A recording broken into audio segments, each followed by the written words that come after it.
अतिथिगण एवं सभी मित्रों, आपका हृदय की असीम गहराइयों से अभिनंदन। मेरा जो विषय है वो पार्टिसिपेटरी प्लानिंग के तहत जीपीडीपी किस तरह से की जाए, जीपीडीपी क्या है, उसके तहत मैं अपनी बात रख रहा हूँ।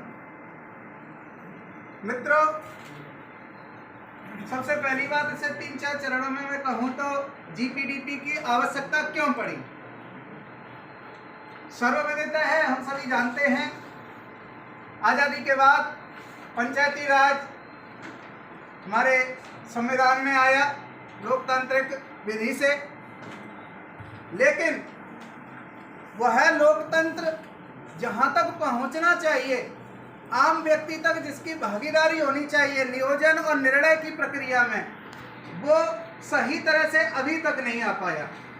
ऐसा नहीं है कि इसके लिए प्रयास नहीं हुए हों।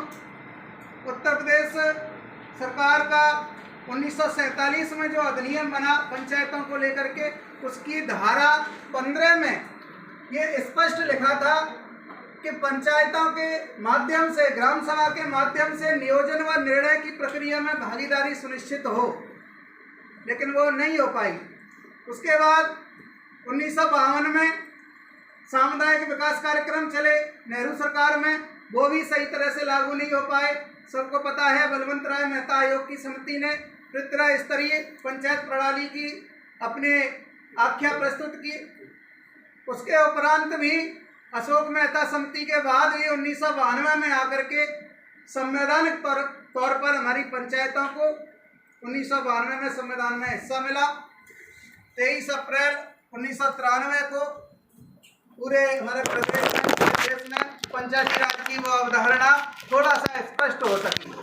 उसके तहत भी जब 29 विषय ग्राम पंचायतों को, ग्राम सभाओं को सौंप दिए कार्य करने के लिए, आज़ादी दे दी, आरक्षण दे दिया, वित्त आयोग, राज्य वित्त आयोग बना दिया, सब कुछ करने के बावजूद भी आज भी हम देखते हैं इतना सारा अमला जब बन गया गांव के लिए, एक छोटे से गांव में की जरूरतमंद के लिए गांव से लेकर के ब्लॉक, तहसील, जिला, मंडल, प्रदेश और देश तक होते हुए अंतर्राष्ट्रीय सरकार तक भी इतना सब कुछ होने के बावजूद भी जो पर्याप्त विकास नहीं हो पाया, हाशिए का व्यक्ति है वो, उसके लिए कुछ विशेष नहीं हो पाया।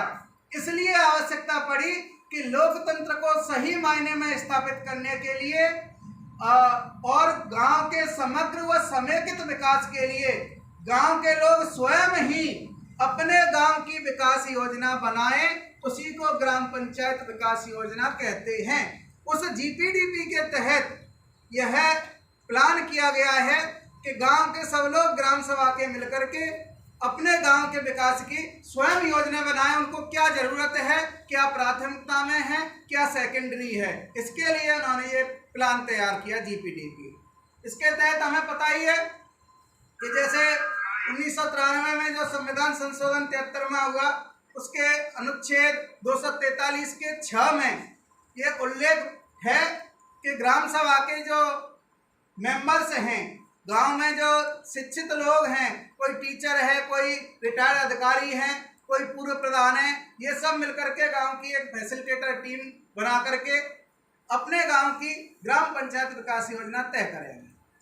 इसमें एक और जरूरत इसलिए पड़ी कि गांव में हमारे यहाँ बहुत सारे संसाधन मौजूद हैं, चाहे वो पहले से मौजूद हैं सरकार के तौर पर और प्रकृति के तौर पर भी।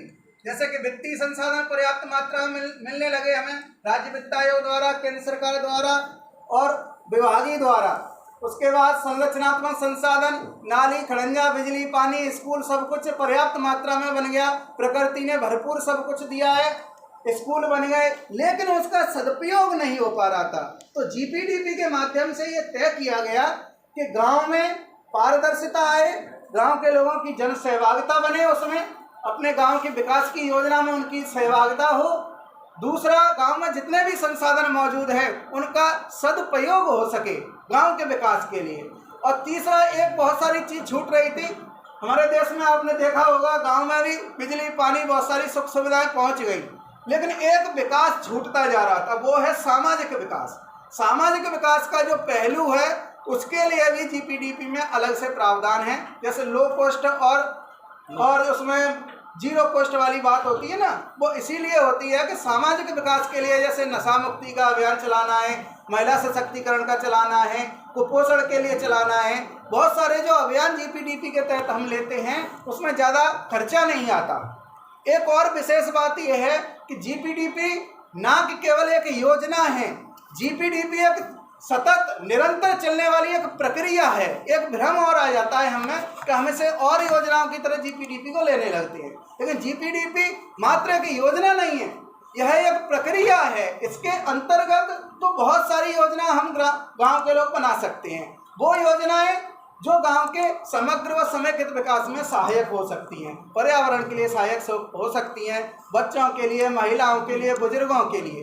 तो ये योजना बनाने की एक प्रक्रिया है जीपीडीपी।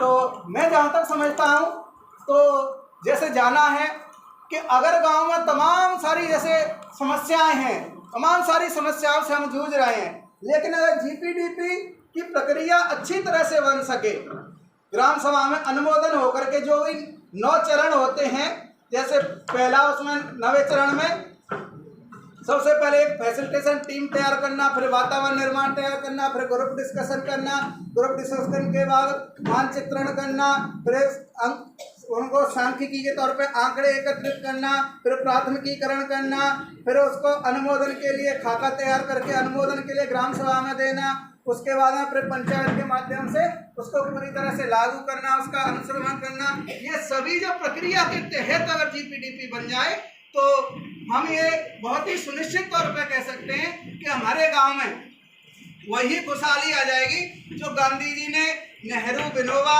जैसे लोगों ने जो सपना देखा था। अगर सही मायने में हमें अब आर्थिक आज़ादी लानी हो, सामाजिक आज़ादी लानी हो, लोकतंत्र को सही तरह से स्थापित करना हो, तो हमें जीपीडीपी को बहुत ही बेहतरीन तरीका से आदर्श रूप में गांव में स्थापित करना होगा। ये सभी जो रोग हैं उन सबका रामबाण इलाज यही है। जय हिंद, जय भारत।